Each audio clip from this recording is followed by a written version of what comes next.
Magandang araw po sa inyo. Ngayon po ay medyo mag-ayos po tayo ng power supply ng TV. Yan. Kaya kung mapapansin niyo po, ang naging problema po ito ay matagal po bago sumindi yung TV or hanggang finish sumisindi. Ang problema po nito, kung mapapansin niyo po, ito pong capacitor niya nakalobo na. Pansin niyo po ba? Kita niyo po ba?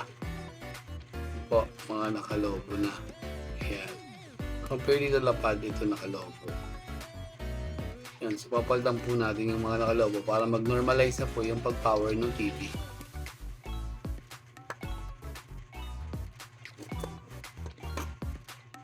Na natin. Yan po gagamitin natin ng soldering iron at desoldering pump para po matanggal natin yung mga capacitor. Tatlo po yung papalitan natin, pinakita ko po kanina. Tatlo po yung nakalobo na capacitor.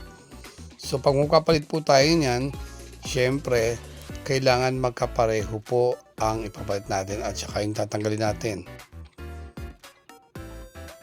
Ayan. At natapos ko na ang pagpapalit. So pinutol ko na rin yung mga sobrang paanon. At ngayon ikakabit ko na rin sa tibing sira. Ayan yung LG na 32 inches na sira ang power board. So ayan, kinakabit ko na siya. Tinutornilyohan na ulit. Ini-screw na ulit dun sa kanyang dapat kalagyan. Then pagkatapos ko siyang screw, ikakabit ko na uli yung yung sa system at saka yung sa backlight. Yan, takpan na natin. Lagyan natin power cord, saksak natin para malaman natin kung okay na. Ayan, at okay na. Kita nyo sumindi na. Ibig sabihin, okay na yung kanyang power supply mula nang pinilitan natin ng tatlong nakalobong capacitor. Yan po, ulit-ulit. Buksan natin ulit. Ayan. May power na.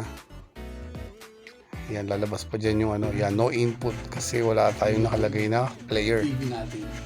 Sinagawa na natin yung power niya. Kanina hindi siya sumisiglit. Kaya pinalitan natin yung tatlong sino pa yung bato? Wala isa.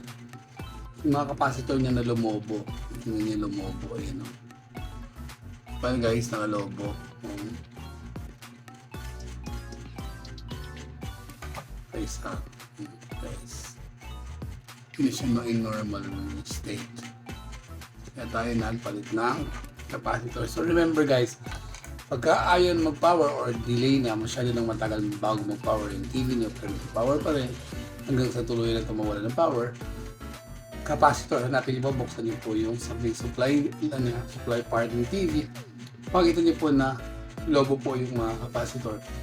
So, pag nakalobo na po, ibig sabihin, kailangan po palitan dahil sira na yun. Yan, tulad dito, nabuo na natin, gumagana na po yung TV. Hanggang dito na lang po tayo. Maraming salamat po.